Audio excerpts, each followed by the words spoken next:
For TV, welcome back from our commercial break, and we are continuing the discussion. To those who just joined us, we are looking at the realities of citizen power drive for economic, political progress, and our major question is how best to achieve demands for quick socio-economic power, socio-economic transformation in our country.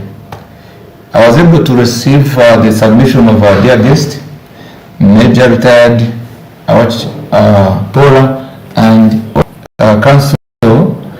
He also doubles as a council. We have to always remember that. Absolutely. And the human rights activist. Expert, by the way, and also an expert in external affairs of the country.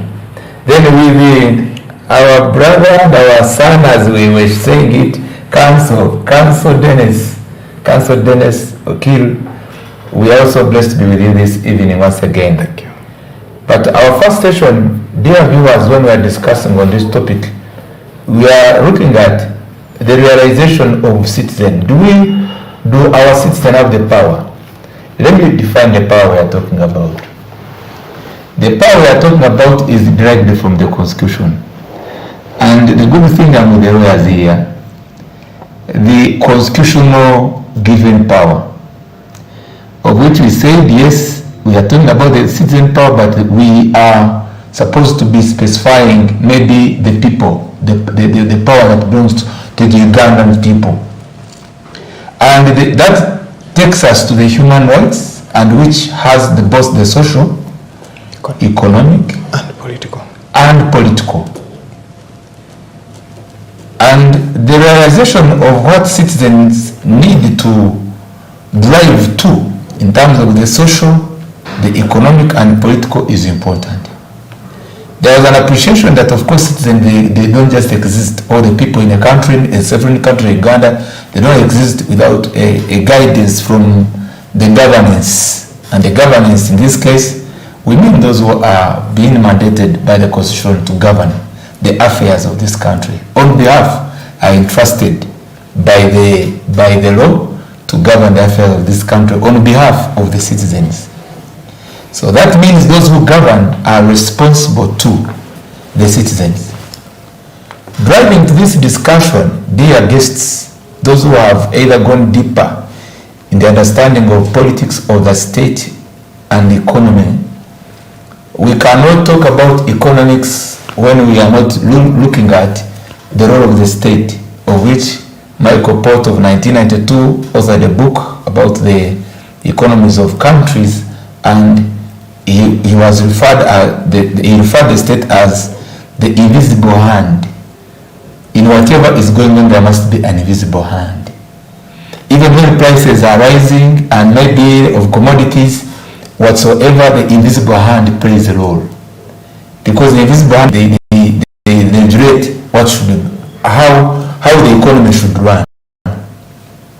So when things are going on, such events, when we are trying to aspire and to move forward for the progress of this country, there is a role of the citizen, especially in demanding an environment and which is either already provided or demanding a more conducive atmosphere, socially, economically, and politically, that can help this community to be transformed, or this society.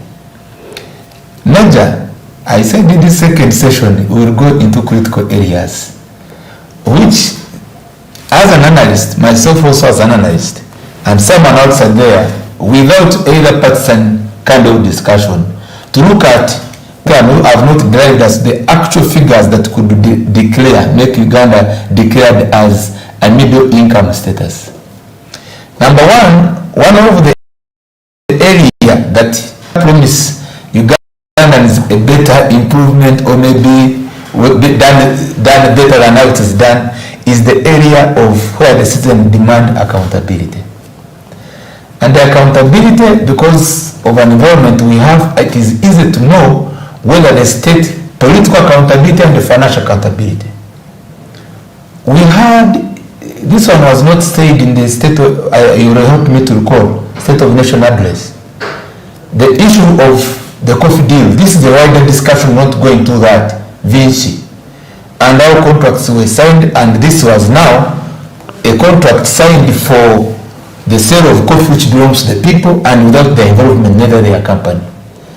But the best of the knowledge of those who are in parliament, I thank you the other time you explained about it, the representatives of the people were able to really have a serious discussion to avoid that. But it was not resolved. There is also another demand, social demand on Lubowa, construction of Lubowa Hospital. We don't have another way to air out some of these issues. It's important we discuss from here. The citizen demand accountability. Who is responsible for the failure to construct, to fulfill a contractual agreement to construct a specialized hospital that could help a citizen somewhere to survive? And more we will share more. Kindly come on and maybe give us more enlightenment of whether these demands of the citizen are genuine, maybe they are not genuine. Okay, I also realize we have time constraints, so I may not be that detailed, but I try to comment. First, I start with council here. He says NRM has done this, we need more. True, we need more. And we actually want to strengthen the people to demand more. And we are ready to listen to the voices. And that's why I had said there is a phone line, 24-hour phone line to listen to more demands. It's okay. Now, about the people's ignorance or consciousness in the village, I do not want us to underestimate the people and think the people are not conscious or the people don't understand. The people, their role is to engage in their immediate task. Their immediate task is production. In fact, you can be surprised that the people are more into production than us who think we are the elite. We are into conversations, into discussions, into media, apart from the media owners who are service providers, but many of us are not in production. So let us not underestimate the consciousness of the people. The people are conscious, and their consciousness is rooted in their immediate production. They can finish their task there. When they produce sim, that is it. If they produce coffee, that is it. At least their consciousness is anchored on their ability to produce, to better their welfare. Now when they do better their welfare, they just speak from it. So I wouldn't like us to say the people are ignorant. Of course they are not supposed to be transforming themselves into street mobs, but their consciousness is there, and that is where power belongs to them. Now, I also like to say, you hinted on rights in the Constitution. Yes. Rights, actually, I like to emphasize that rights are simply codified. Codified means that we have these rights. They are simply put into codes. They are simply written down. But we have all those rights. Right to life, we have it right from birth. You are born, you must live. But they are codified for purposes of enforceability, because we know that written laws takes precedence over unwritten laws. But as far as rights are concerned, we are born with it. It's simply a codification that puts it into statutes, into constitution, whatever kind of piece of law. So we have that now. So we have those rights, and people must assert them. They must be protected and observed by the state. But are they observed as yes, they are. They are. We can come to that. I can come to it later. They are. Okay, so now, you ask a specific question about the figure that is declared, and I think this is not a Ugandan figure. This is either World Bank, IMF, or something figure there. It is 1,000, I think, and 60 something. I can cross check, but 1,000 something 60 per capita income per person. It is over 1,065 dollars. So that is a per capita income to make a country qualify to that. So that is a figure. And I was saying that research already proves that it has been achieved. But then I said that for it to be declared, you need to stay there for 3 years. Of course, I was in New York and somebody had a joke. For them, they were some North European country around Lithuania. Now, this country was declared the first world country, and the ambassador was crying. I asked him, I said, Ambassador, what's the problem? He said, they have declared us first world. I said, what's the problem? Now, it means, therefore, even our contribution at the UN goes up. So, of course, this, I think it is a sweeter pain, if I could say. It is painful but sweet. In that you're first world, even if you pay more.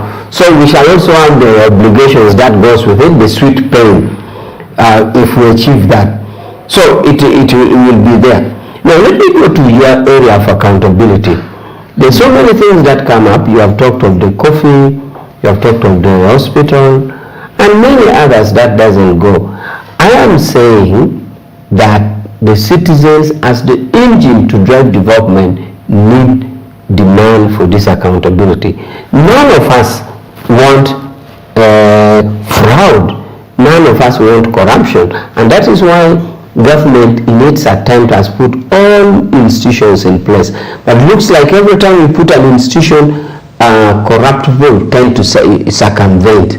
There was a leadership code which was passed with a leadership tribunal therein. The IGG is put in place. CID is there. The entire anti-corruption court is there. You could even say prisons were built, all sorts of things. Parliament Accounts Committee, other committees of Parliament are there. So, but we don't know where the problem is coming from. May I say it? Yes, according to you, where is it coming from? The problem where it's coming from, and it's just an independent observation. The willingness of those committees you are talking about, and to enforce it, because it's always said, and I'm not the first person to say it, that Ugandans are having all those good institutions. We are having the best laws. But the willingness, especially in the hand of the executive and those who are responsible beyond the executive, as you talk about the parliament, to enforce it without what we call, it's normally good English, but you could want to see it in practice, without fear or favor. They get you, you give you money to someone who is Dubois. They say that you have given you around 40%, and by a certain time you are supposed to have constructed, you are the hospital which is to help many Ugandans around this percentage. And you are known, you are the one who signs. The other day when in parliamentary committee, the minister was saying that they approve another budget, add on someone of a contract who has received money and has not done work equal to what has been done. We must reach a time measure. We got what we call a honest talk. The willingness and the commitment to be strictly, and I think if we could do that, that's when we could be regarded as patriotic. The president who is the head of the state and maybe now gives the mandate to the minister. The minister is supposed not to be advising the president or to the committee of parliament that let us add more money to someone who has found fraudulent in dealing in coffee, and someone who has received the money but has not made any construction, Ruba Hospital. And those who have gone to monitor, they bear them, the commitment and the willingness. You can have maybe a different opinion, but that's my observation. You see, this thing involves many actors, as you have said.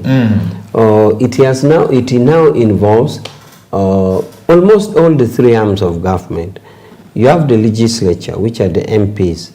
You have the executive, which you have mentioned, the minister and the president. And sometimes it involves the court, because as I said earlier, we have the anti-corruption court. So you seem to be saying the willingness or the lack of it there to cuts across. But I think personally that the willingness on the part of the executive, I see like President Museveni has tried his best and is trying. And that is why all these other initiatives come from him, whether to initiate a leadership act, a particular law, then the court and all this. He has tried his best and is trying. Now when there is a gap, somewhere from the what you have seen as a lack of willingness. Yes. It should be identified and should be lauded out. Who condones this? No, none of us condones it. So, but I'm insistingly saying that I've seen the willingness, at least the executive. Of course, the president is not the only part of the executive. The executive is wide, including cabinet. So, I see the willingness to act is there. But if it is not enough, it's upon the citizens to demand more. But we agreed for a demand for more. Thank you so much. Council, you have what to say. Okay, Dennis, please, we are continuing to see the empowerment of these citizens, the drive. Because if citizens can do what they're supposed to do, there are some of the things can say, no, this one we don't want, no, this one we want. Much as I'm not too calling for civil disobedience. But yeah. Actually, people out there, don't disobey. Don't disobey. My point, I will still go back to the policies we have, and I will highlight one where everybody participates. If everybody participated in these things, that's why I said the government should involve the private sector or the citizens of Uganda in everything they do. In everything they do. If it is signing an agreement which is going to affect farmers who are dealing in the produce, the crop which is going to be sold, for example, the coffee contract which was signed, was there a consultation? Did they consult? Did they find out what the farmer said? If the farmer says, why are we selling to one person? Monopoly. You will find that actually someone is buying your coffee at 200 shillings because you have nowhere to sell it. So, participatory policy in everything. When we look at the education, government has done. Very many people have studied on government, not so? Not so? People have studied on government. They have a policy of every school in every parish, which is very okay. And when you eradicate illiteracy in everything you do, citizens are going to be empowered, both in socially and politically. Because when someone is illiterate, however much Major said we should not, and we are not undermining them, you get, advocating for awareness. If our citizens outside there, they tell them what's supposed to be done, that please, you know what, when you study, there's something which you add on yourself. For example, traveling. Major, you will confirm. A person who has traveled, for example, you have gone to abroad, maybe for a conference or a holiday. When you come back to Uganda, there are certain things you don't do again, just because you have been exposed. You are aware that actually the world does not just end where you stay. When we come back on, when we still come on the social development, the government has done health. It is building hospitals, but what is the cause? You wait a bit. Yes. We are looking at the social rights. Yes. And deliberately yes, I was coming there on the rights. I am coming on. Okay. I deliberately invited you. You are a human rights activist. Yes. And there are some of the areas which we identify gaps when you come in a such talk show. You find that the citizens, they are entitled for access to social services.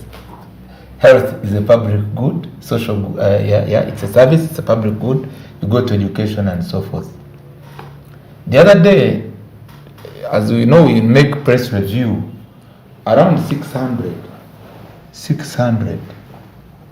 pupils who were to sit for UNEP or UNEP, students who were to sit for, they were not able to register because they didn't have the money. 600? That is less than 600,000. More than 500,000. More than 500,000. So when this question is happening, is it only for a record in a newspaper and then we say, okay, this citizen, they should go home and maybe if they don't study, no one cares. I didn't have any feedback. And remember, the demand of citizens, all of us want to access equitable. distribution of resources. It's a demand because don't we say that all of us were equal before the law? Absolutely. That's something we are talking about. There are those who access capital development fund from the Uganda Development Bank. And there are others who don't access this money. Some access and others don't access. To me, as I make this commentary for you to proceed and discuss, when there are these inequalities, we will rarely see socio-economic transformation. The last one, which is political. There are some of our citizens, when they want to do whether any kind of activity, they can be protected. There's a certain time, maybe let me tell this to you, openly, frank speaking. One was going to have a party in Kabale, not these recent parties. And they say, please, you is celebrating what? They provided what? They provided security. Then another one, like of recent, as you've known, these are some of the areas which are critical for our understanding. You will come in and maybe give a direction. So when one went in to say, I'm demonstrating because the prices of commodities are too high. So that one is taken to either be bring criminal work, it's criminality, and maybe is arrested. That's about political rights. When are we going to have a country where people exhibit their political rights and they are not able to be bad people? That question let me first go back to you, then I go to him. To me? To you, sir.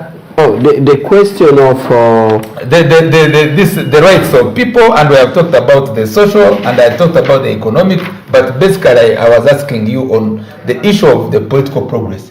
When we have whether there are political parties and someone either they go for demonstration and they are not blamed either to be causing havoc. I thought the question was for council. Anyhow, you see the question of yeah, briefly, then you go for Blake. The question of prohibitions or stopping or restricting somebody from demonstrating, as you say, but as a matter of security. So there's so many actors who are involved. You know, for you to demonstrate is to exercise your right, but it is generally agreed that rights is not intersectional. If your rights cuts into mine, then it is not rights. So in these prohibition areas, it's a matter of security. You find there are security briefs or finding to the effect that if you went and demonstrated, it would have negative effect. Okay, we are going to let's go for the break. Dear viewers, stay tuned. We are tackling all these areas, the social, the economic, and the political. We want to have a streamlined way to know where the citizens have a responsibility to what to do that can make our country a better country to live in. Thank you so much.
about Affected it. because if we had paid That would have finished. Everyone now 25, 20, 20. 30, you object, but But that judicial officer will never forget him. 30 million.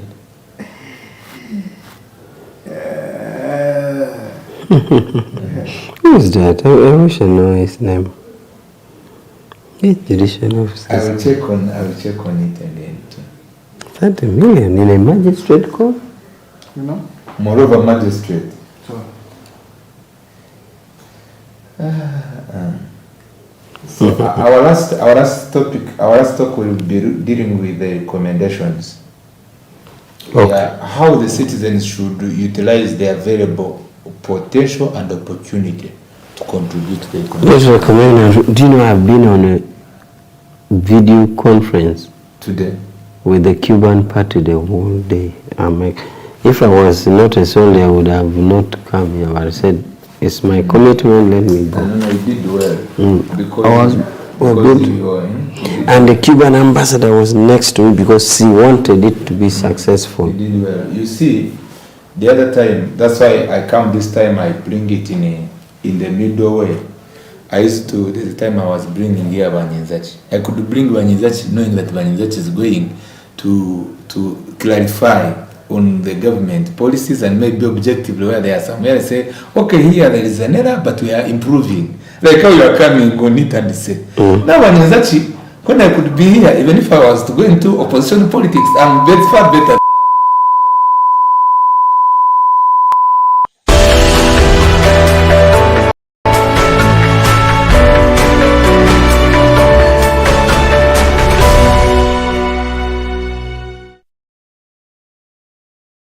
Commercial break. Dear viewers of Smart 24 TV, the only TV that drives business, we continue to call upon you to participate in our talk shows and even support us.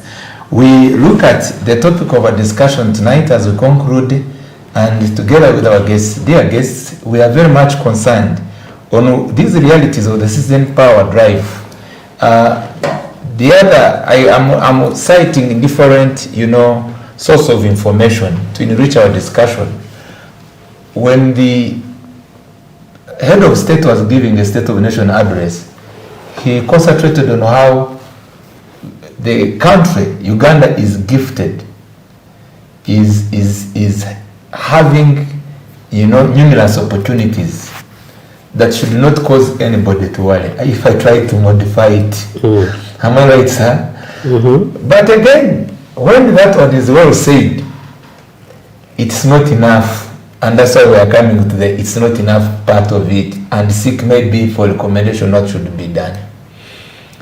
In amid this crisis, there was a very good mark earned during the days of COVID. The country of Uganda indeed is appreciated to have, the government of Uganda to have done quite some good work to ensure that the citizens, at least most of us, were able to have a salvation route. Maybe I say by the grace of God, but also maybe the policymakers did some work. But in amid this economic crisis which we are in, and when the demand of the citizen in terms of the political rights which you were talking about, you had already finished, and you had already said that no, if one has political rights, should not encroach on yours, but also his rights should not be infringed upon. What should be the recommendation to the citizens outside there, because our talk is for our people? Which potential do we have that basically will not leave anybody behind? Because we are talking about the equity, equitability, distribution of resources, and where everyone, when you touch your pocket to buy fuel, you are not complaining that someone, the other one has got free fuel, is not bothered about maybe how much I'm paying. How can we utilize, which opportunities do citizens have beyond what you have already stated? Back to you, over to you, Major. As a way of recommendation, I would still go back and summarize what I said, in that, of course, as the President summarized, we're a blessed country. We are on equator, we have the sunshine, we have the rain, we have the good soil, We have all that, and that is what the opportunities and potentials that we have. We have many abundant natural resources. Those are the opportunities.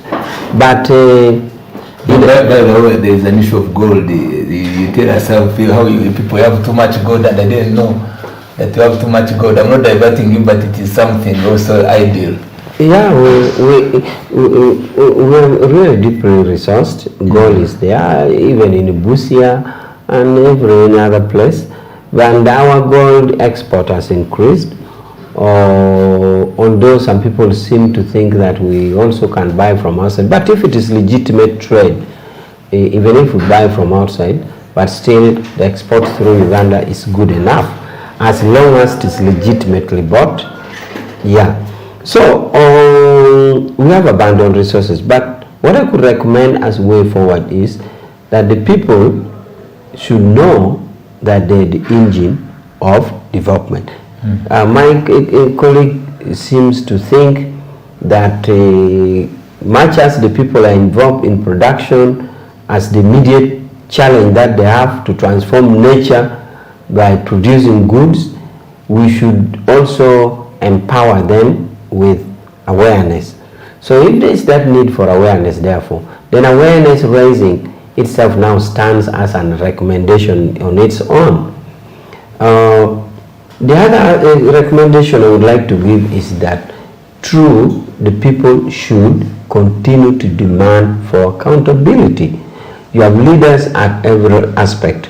At LC3 you have a government, at LC5 you have a government, at the parliamentary level you have, at the national level there is leadership. Please continue to demand for the good. And as I said earlier, for NRM we have a 24-hour phone line which we should be called to, using to ask for demands, because we form a government. We are the ruling party who go to the people with our manifesto.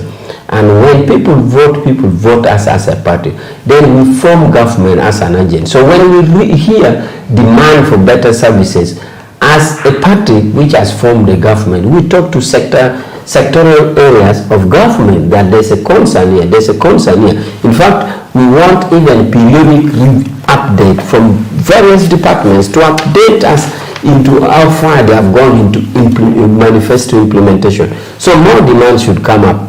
But also another recommendation is for us, especially at the executive level, we should continue to be seen to be having the will, because continuous voices have come up to say, do you have the will? You seem not to have the political will. So it is a recommendation, a standalone recommendation, that we should be seen to have the will. Let us not leave it in the doubt of anybody that we don't have the political will. The political will, basically fight the corruption. Yes. We should be seen to do that. And of course, we should do, therefore, it goes also without saying that the recommendation is control of resources. Resources allocated through national budgets, through development plans, should not be seen to be leaking. It should go to the rightful place, and therefore we shall achieve more. So these are some of the recommendations, and the list is long, that centered basically on the citizens' power. The gist of the thing is the citizens are the driving. Now I make a few comments about involvement of private sector. And the involvement of private sector is very, very paramount. In fact, some people accuse NRM of some people accuse us of over-liberalizing in a sense that they even think that there are areas like electricity that we should have left it to the state to do it. But the driving force in the development of this economy is privatization. Private sector plays a big role. There's a private sector as an institution, but there's also private sector as a policy that let the state pull out of this. I think the only few things that we see now by the state in fingers is the water, national water and sewage, which is really a government thing, but the rest of it are private. So there's no doubt that the role of private sector is doing a lot. And as I said earlier, we are almost being accused of over-privatizing, over-liberalism. So those are my few recommendations, but I want to emphasize that with this recommendation, the gist is the people determine the development. And another way of holding people accountable, of course, is a periodic 5 years. 5 years is a very small time. There's a saying that years don't run only when you're in Mozilla. When we're out, years run very quickly. So 5 years is a short time for us, for the people to ask us. And that's why for us in the NRM, we have to perform because we know 5 years down the road, we're going back to the people. Now, Major, I would have given this question, but time has gone, but I can still say it. If we went for referendum now, and you stand there as NRM, and I stand me here as the moderator, and I say, please, male citizens, I will ensure that I will reduce on fuel, and maybe we reduce the members, let's talk about the ministers who are 80, and the 40 ministers, the money will go to cover up your fuel and the purchase of sugar and the purchase of soap. Do you think that the NRM they will give you a vote, and we are now going immediately now? Because we are doing the vote whether or not to whether the demand is to reduce on the number of ministers 80 to a tune of 40, and the money which is given to the ministers of 40, and I tell citizens, and we are free and fair, and I tell the citizens, please citizen, this money which you have reduced to the ministers is going to help you not to buy soap at 7,000. You big genuine, me and the others who will get the vote. On the subject matter of the ministers, it's a political reform I've brought in that kind of government. It is the subject matter of the ministers. Of course, you know, a referendum is not thrown anyhow. The parties are supposed to explain to the people. Unless you're going to wake up all of a sudden and say vote. But if it is a question of this or that, always there is canvassing for opinion to market what are inside. I believe that if it was what NRM was as it is now, we would explain to the people and we would win. You win. 80 ministers, me, I will send the money goes to support the citizens. Okay, let's receive him. Thank you so much, sir. Let's receive you also final either critic and recommendation. One. Yes. Thank you, moderator, and thank you, my colleague, the Major. My recommendation one is, please, citizens of Uganda, don't sell your vote, because when you sell your vote, it will come back to you. Second, do your part as a citizen of Uganda. Do your part. You have to ask for accountability. You have to determine how you're supposed to be governed, etc., etc. So it's incumbent upon you, Ugandan, to decide on what you want to see. Thank you. Thank you so much. It has been, a great time to be with you. And maybe if you have the last word to say, you're welcome, Major. But whenever we come over here, there are some of the concerns we continue to agitate for, especially in a moment where there are some unresolved questions. And like what we didn't tackle, but maybe we tackle it another time, there are a section of citizens. You said, the citizens, group, there are many, but youth who say there is unemployment, they want jobs. Those are some of the demands. But I know maybe you can give us your final encouragement to such a demand. For those who don't have jobs, what should they do? Of course, there are many demands. Job is one of them. It is good we have continued, especially in the education sector, for many people to acquire university degrees, S6 and diplomas and others, which is a good thing. But remember, every achievement you get, the bar goes higher. So job, both among the educated and the uneducated, is a challenge. We do appreciate that. And that's why there's all these innovations to bring industries, to bring factories, to bring all that, so that job is created. And also to use technology for job areas which are service provision, not only factory or office, but service provision. And it is on the increase. So I just call upon our youth to keep calm as government initiate more provision, and And they should also get involved in productive areas that is available.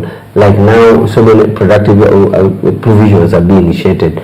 But the government is aware and a lot is being done. Thank you so much, Major, to have come and share with us here from the Secretariat of the NRM, and looking forward how we can improve our country, Uganda, to be a better place to live in, especially dealing with the subject matter that are so much pertinent to humanity, the social, economic, and political aspects of where we identify gap. Smart 24 TV, we come and analyze objectively to ensure that all of us will play a role in shaping the destiny of this country. Our dear guests, thank you to have come, and the dear viewers, please always follow us on Smart 24 TV, even on Twitter, to be able to get your responses, and we'll be able to move together. Thank you so much until we meet next time in another talk show. Thank you so much. Thank you so much. Right.